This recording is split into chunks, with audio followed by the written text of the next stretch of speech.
Time to get weird. Whew.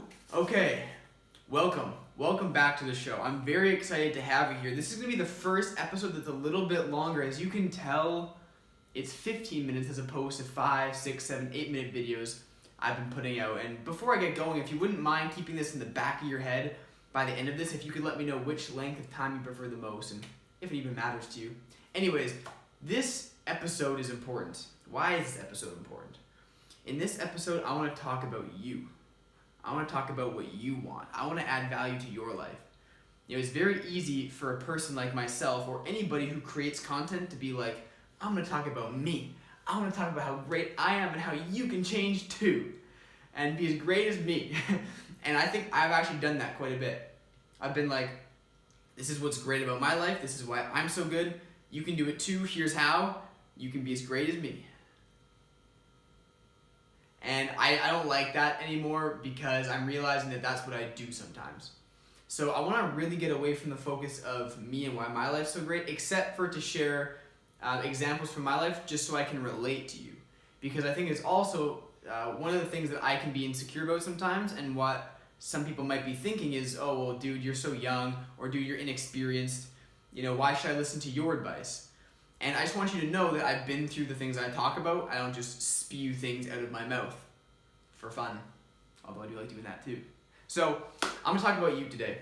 What is it that you want out of your life? What is it that you want out of this stage of your life? You know, there's this question of like, what's my purpose in life? You know, what am I here to do? You know, what did God put me on the earth to do? We hear that question a lot, usually from our grandma or our mom, and they usually say it in the form of, well, so what are you going to do? Or what are you going to do after university? Or now that you've dropped out, now what are you going to do? Huh? You know? I know your grandma's doing this. I know your grandma's doing the old trap back. Huh?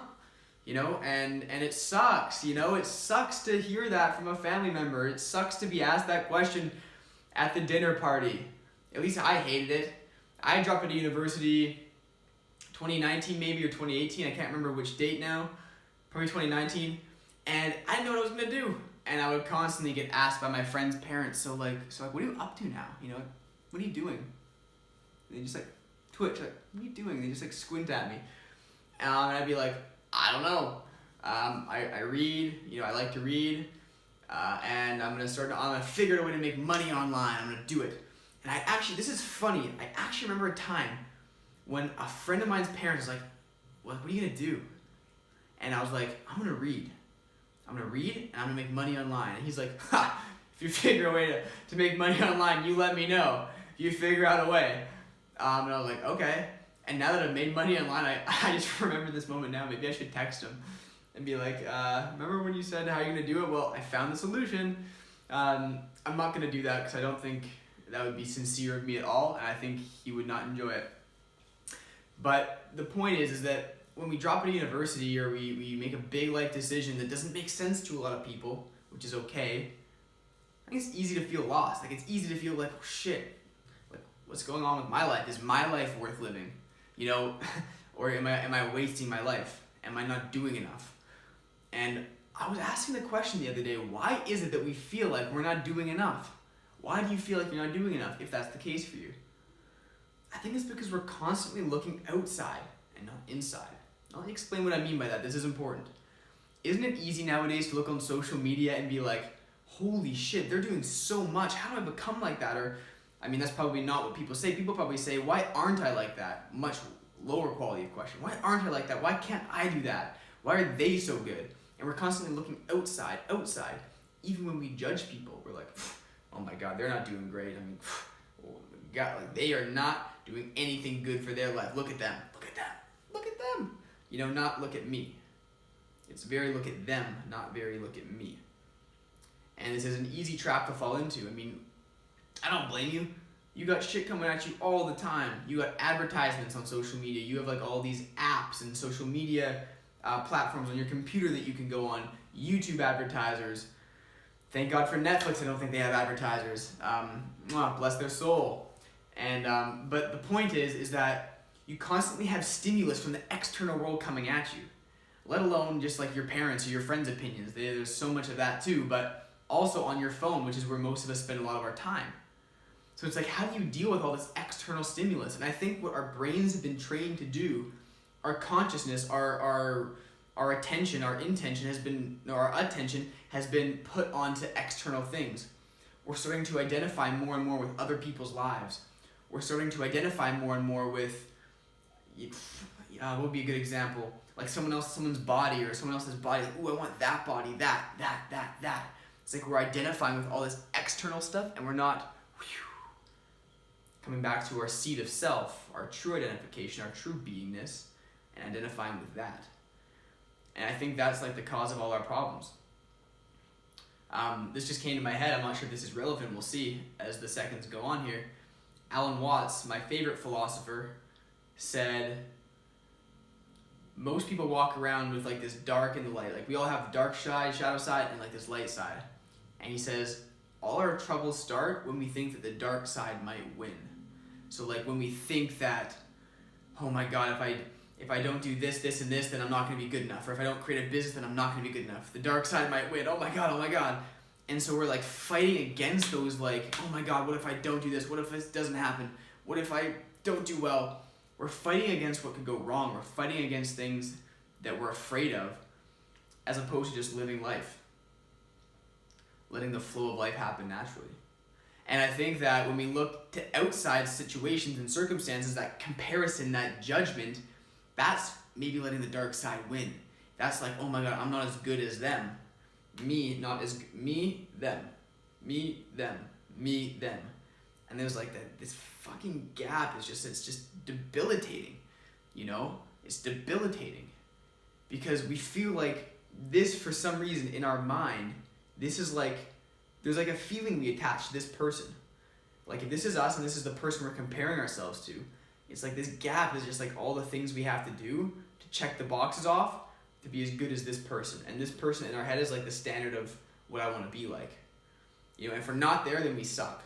That's the rule in our head. It's like if I'm not like acting like this person, if I'm not living the life like this person, if I don't have the clothes they have, if I don't travel as much as they do, if I don't have as much money or have as much money, or have their body, whatever it is. It's like if I don't have that, then I can't be happy. I'm not going to let myself be happy.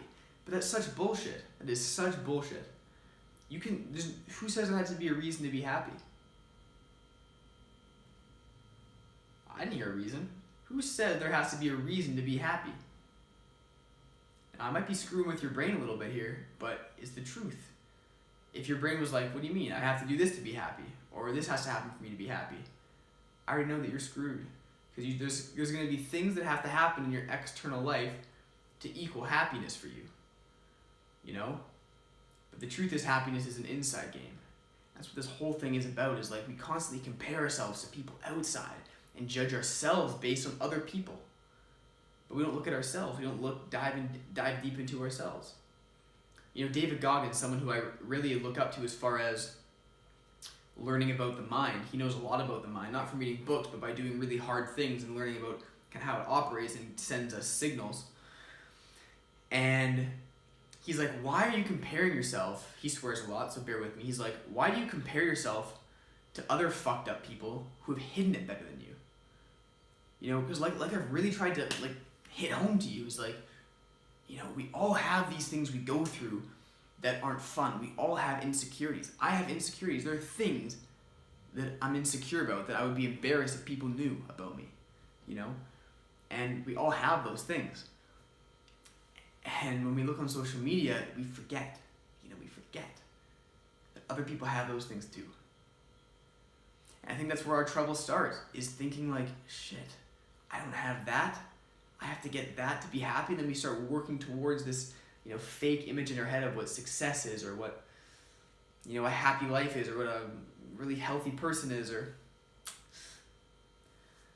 we basically don't trust ourselves, and we think that someone else or some external thing should be valued more than us, should be valued more than our inner signals, our inner, situation that's happening, the energy that's flowing inside of us, our thoughts, our emotions. Instead of listening to those signals, letting them die down a little bit, we're looking for other things to fill these voids for us. So something that I started to do that you might get value from is, because I've said a lot so far. I've said a lot so far in this little spiel. And I want to give you something to take away, because there's just certain things that I'm unable to verbalize yet. There's things I've experienced, but it's a whole other thing to verbalize it. Like, you ever have an experience and it was just like so mind-blowing, spectacular, incredible, and you're like, oh my God, it was so amazing, it was so good, but you know that those words are not even close to being able to describe that experience, then you know what I'm talking about. So there's just some things I can't verbalize yet, so I'm going to give you a few tools to use to give you the experience that I'm talking about. But you got to do it to actually get the experience. And one of those things is meditation. That's like something I'll say to literally every person. And I know some people meditate, but they don't sit down like this. I think you can meditate on a walk. I think you can meditate, walking in the grocery store. I can't remember the root of the word meditation, but it means something like to become aware of, something like that. Like, it just basically means to become aware of like what's happening. No, I think meditation means to know oneself. I can't remember right now. I wish I could, but I can't in this moment. And so the point of meditation, from what I've learned and what I've practiced, is it's not about sitting somewhere and like checking off the boxes of, okay, my legs are crossed, it's a dark room, I feel relaxed, and like checking off the boxes of meditation, more as it is doing something that slows down our brain waves, slows us down, so we can start to feel and think in a kind of on a different level, and not so go all the time, just kind of slowing down and becoming aware of our body and what's happening in our body. And by doing that, my friends, we will start to receive some messages. We'll start to be able to listen to some messages for maybe the first time. I know in my life, I did not listen to the messages my body was sending me. And 4 years ago, I had an eating disorder I was finishing through. 5 years ago, I was really deep into it. And it was such a challenge for me because, oh God, no human body wants to binge on food. And this is an example. But I would do it to fill some kind of void, And so, because I wasn't listening to my body's signals and I was looking on the outside to try to get the perfect body, perfect this, perfect that, I would build up so much pressure to try to do it, and I couldn't do it, and I was just frustrated and pissed off, and just to give myself some relief from all the stress, I would eat. Now, do you have something like this? If not food, is it Netflix you escape to? Is it drugs you escape to? Alcohol? Overworking yourself? All my entrepreneurs out there. What do you use to escape? Now, everyone needs an escape, but there's healthy and unhealthy ways. And I also think there's ways to kind of like have micro escapes along the way, so you don't have to have the big one. To use the food example, have a couple slices of pizza on Friday night, so after a month of eating broccoli for, 30 days, you don't have, 3 extra large pizzas. That's what I'm trying to say, is like, I feel like we're trying to know life too much with our mind and not live life enough, just being. And I had someone recently tell me lately that I'm too much in my mind, and I think they're right. I think even at this stage in my life, I'm still too much in my mind, even though I try not to be. And maybe it's because I'm trying so hard not to be that I am. But all that to say is that there's life, there is juice, there is something mysterious, magical outside of our mind. And I'm just thinking of, if I'm talking to somebody right now who hasn't yet had the realization that you're not your thoughts, if that's you, let me just give you a go here. Okay, you are not your thoughts. Just because you have a thought doesn't mean it's true. When you hear a thought, how could it be you? You're the one hearing it. How could that thought be you? You're the one listening to it.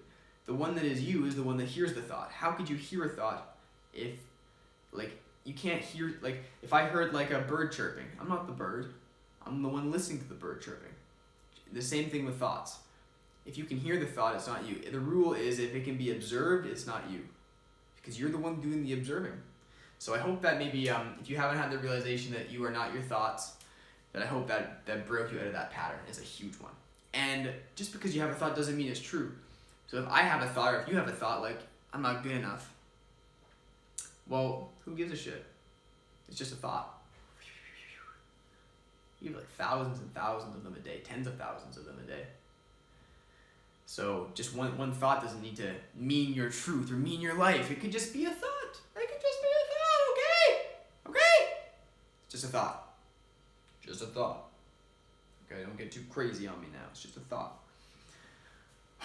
So that was a full spiel. And I want to make sure that when you leave watching my videos that you could at least feel my passion, you could take something away, you could try to slow down a little bit and do something for yourself.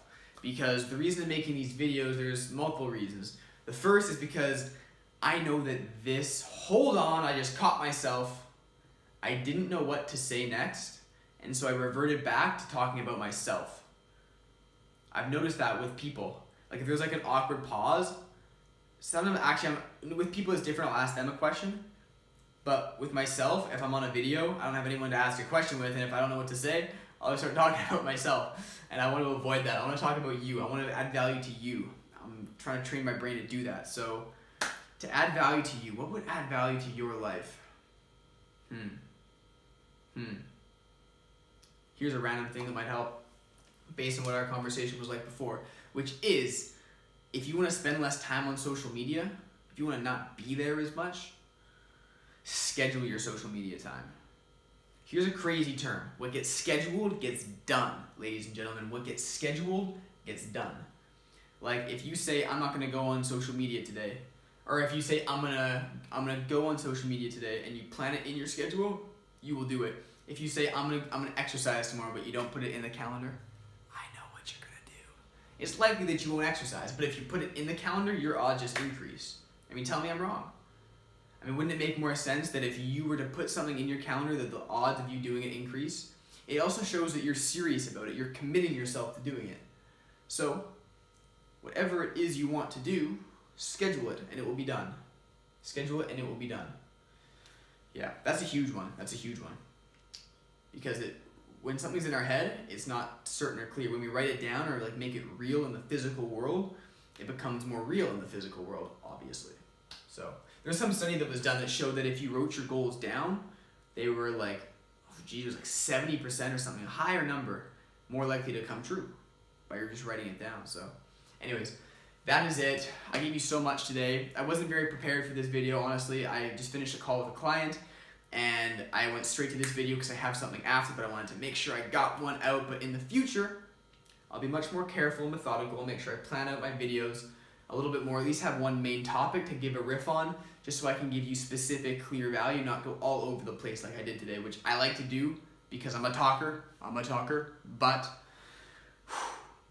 to give you the most value, I think that will happen if I'm more clear and concise and give you specific value for you. So whatever that specific value is, drop a comment below, shoot me a message, give this video a like, subscribe. If you do all 4 of these, oh my God, you deserve like a Nobel Prize, but I can't give one to you. Sorry. But if anything, share the video with a friend maybe, if this helped, or share their channel, share my message. Even just saying something nice about me behind my back would be appreciated, just to start helping me build my message and my brand around the world. So that's cool. Thank you guys so much for watching, and I'll see you on the next one. Peace.